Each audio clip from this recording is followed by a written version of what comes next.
Hello everyone. तो आज मैं द बिलियनियर्स रिप्लेसमेंट वाइफ मांगा के सीज़न 2 के कुछ स्पॉयलर्स देने वाली हूँ, जो ऑथर ने सीज़न 1 और सीज़न 2 को समझाने के लिए दिए थे। तो सीज़न 2 में रिवर मार्को और मार्को की मरी हुई लवर समर के लैब में फ्रीज किए हुए बच्चों को अपनी कोख में रखकर जन्म देती है। रिवर मार्को और समर के दो बच्चों, एक लड़का और एक लड़की को जन्म देती है।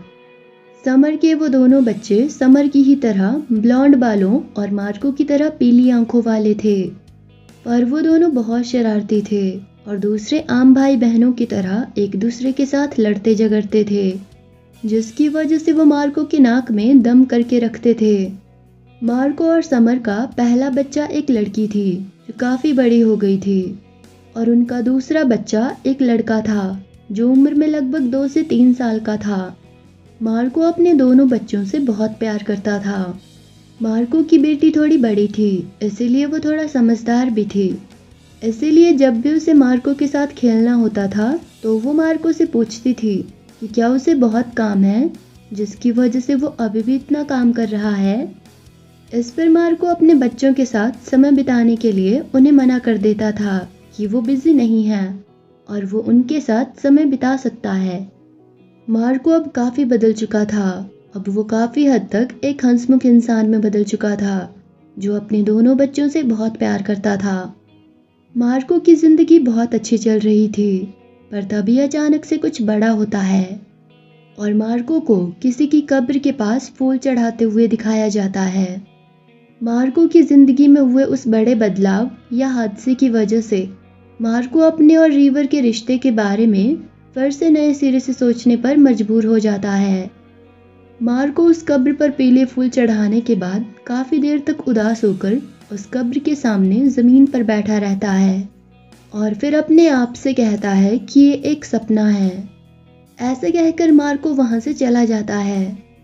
पर ऑथर हमें बताती है कि मार्को और समर के बच्चे काफी बड़े हो गए थे, लेकिन शादी के 7 साल बाद मार्को नहीं बल्कि रिवर खुद मार्को से तलाक मांगती है, क्योंकि इतने सालों से मार्को के साथ एक पत्नी की तरह रहते रहते रिवर खुद भी प्रेग्नेंट हो गई थी और अब की बार उसकी कोख में उसका खुद का और मार्को का बच्चा था। लेकिन रिवर को ये बात भी पहले से ही पता थी कि मार्को अपनी मरी हुई लवर समर के अलावा किसी और औरत के साथ अपने बच्चों को जन्म नहीं देना चाहता था, और इसी वजह से उसने अपनी वैसेक्टोमी करवाई थी ताकि उसके बच्चे ना हो सके। पर मार्को की खुद का ऑपरेशन करवाने के बाद भी नेचुरली रिवर की कोख में उसका बच्चा रह ही जाता है। इसलिए जब रिवर को अपनी प्रेगनेंसी के बारे में पता चलता है तो रिवर ये बात सोचकर बहुत घबरा जाती है कि जब मार्को को इस बच्चे के बारे में पता चलेगा तो वो इस बच्चे को अबॉर्ट करवा देगा और उसे इस दुनिया में आने ही नहीं देगा। इसीलिए अपने बच्चे की जान बचाने के लिए रिवर मार्को से तलाक मांगती है और मार्को को छोड़कर जाने का फैसला लेती है।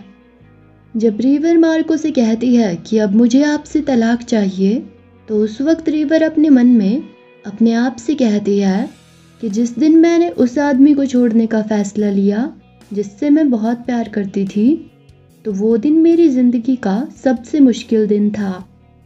रिवर कहती है कि बहुत सारी बातों को ध्यान में रखकर बहुत लंबे समय तक सोचने के बाद ही मैंने इस इंसान को छोड़ने का फैसला लिया, जिसकी वजह से मुझे मेरे इस फैसले को लेते वक्त बहुत दुख और पीड़ा हुई, और ये फैसला लेते वक्त ना जाने मैंने कितने ही आंसू बहाए। लेकिन फिर भी मैं अपने प्यार के लिए अपनी कोख में पल रही इस मासूम सी छोटी सी जान को नहीं छोड़ सकती हूँ। वहीं मार्को रिवर के साथ फिर से नए तौर पर अपने रिश्ते की शुरुआत करने के बारे में सोच रहा था। इसीलिए अचानक से रिवर के मुंह से तलाक की बात सुनकर मार्को बहुत हैरान हो जाता है और वो काफी दुखी भी हो जाता है। रिवर के मार्को को छोड़ने के बाद रिवर की जिंदगी में एक नए कैरेक्टर यानी कि सेकंड मेल लीड की एंट्री होती है, जिसका नाम ग्रे है, जो कि एक सिल्वर कलर के बालों वाला एक हैंडसम लड़का है।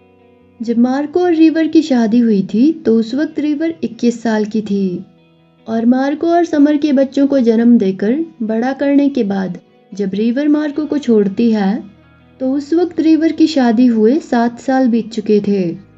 यानी कि जब वो ग्रे से मिलती है तो उस वक्त रिवर की उम्र 28 साल के आसपास थी।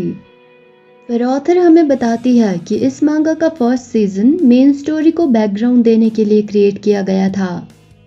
सीजन 1 में रिवर के उन हालातों और कारणों के बारे में बताया गया था जिसकी वजह से वो मार्को की रिप्लेसमेंट वाइफ और उसके बच्चों की सरोगेट मदर बनती है, जबकि सीजन 2 में मेन स्टोरी की शुरुआत होती है जहां पर रिवर को अपने बच्चे और अपने प्यार में से किसी एक को चुनने का फैसला लेना पड़ता है। फिर ऑथर हमें बताती है कि कहानी की शुरुआत में एपिसोड 1 में मार्को ने साफ साफ कह दिया था कि वो अपनी मरी हुई लवर समर के अलावा किसी और औरत के साथ अपने बच्चों को जन्म नहीं देगा। और रिवर ने खुद भी ये बात विटनेस की थी कि जब मार्को की कॉन्ट्रैक्ट मंगेतर अमेलिया डेंजल जब मार्को से दावा कर रही थी कि वो मार्को के बच्चे की मां बनने वाली है, तो उस दिन मार्को कितना आग बबूला हो गया था। उस दिन मार्को को इतना गुस्सा देखकर रिवर बहुत ही ज्यादा डर गई थी। ऑथर कहती है कि समर की मौत के बाद मार्को ने अपनी वेसेक्टोमी करवा दी थी ताकि उसके किसी और औरत के साथ बच्चे ना हो, लेकिन ऑपरेशन के बाद भी प्रेगनेंसी होने के 0.03% चांस होते हैं और रिवर उन लकी इंसानों में से एक थी जिसकी वजह से 0 से भी कम परसेंट चांसेस होने के बावजूद भी वो नेचुरली मार्को के बच्चे की मां बनने वाली थी। लेकिन रिवर को मार्को और अमेलिया के बीच बच्चे को लेकर हुए उस झगड़े के बारे में सब कुछ याद था, जिसकी वजह से वो बहुत दुखी और परेशान थी। रिवर ये सोचकर परेशान थी कि अगर मार्को को उसकी प्रेगनेंसी के बारे में पता चलता है तो 50-50% चांसेस है कि या तो वो इस बच्चे को अपना लेगा या फिर इस बच्चे को अबॉर्ट कर देगा। पर रिवर अपने बच्चे को अबॉर्ट करने का रिस्क नहीं लेना चाहती थी, इसीलिए काफ़ी सोचने के बाद वो मार्को के साथ अपनी कॉन्ट्रैक्ट मैरिज ख़त्म करने का फैसला लेती है। मार्को को छोड़ने के बाद रिवर अपने बच्चे के साथ बहुत दूर रहने के लिए चली जाती है, जहाँ पर उसकी मुलाकात ग्रे से होती है। अब रिवर के मार्को को छोड़कर जाने के बाद क्या मार्को रिवर को ढूंढकर फिर से उसका दिल जीतने की कोशिश करेगा, या फिर जैसा कि उसने पहले से ही डिसाइड किया था कि कॉन्ट्रैक्ट खत्म होने के बाद वो रिवर से अलग हो जाएगा और फिर अपने और समर के बच्चों के साथ अपनी पूरी जिंदगी बिताएगा। इसके बारे में हमें सीजन 2 में ही पता चलेगा कि मार्को अपनी जिंदगी को लेकर अब क्या फैसला लेगा। ऑथर ने हमें ये भी बताया है कि उन्हें मेन स्ट्रीम स्टोरीज पसंद नहीं है और भले ही मेन लीड मार्को रिवर की जिंदगी में पहले आया था, पर सेकंड मेल लीड ग्रे भी रिवर की जिंदगी में मार्को की जितनी ही अहमियत रखेगा। इसीलिए ये मत सोचना कि क्योंकि मार्को रिवर की जिंदगी में पहले आया था इसीलिए रिवर आखिर में मार्को को ही चुनेगी। ऑथर कहानी के हिसाब से आखिर में रिवर के साथ ग्रे को भी चुन सकती है, या फिर रिवर को अकेले ही अपने बच्चे के साथ कंट्री साइड में खुशी खुशी जीवन बिताते हुए दिखाकर भी इस कहानी का एंड कर सकती है। इसीलिए अब आगे की कहानी में और क्या क्या होगा और मार्को और रिवर की जिंदगी क्या मोड़ लेगी, ये तो आगे की कहानी में ही पता चलेगा। इसीलिए आगे की कहानी जानने के लिए मिलते हैं सीजन 2 में। तब तक के लिए बाय बाय।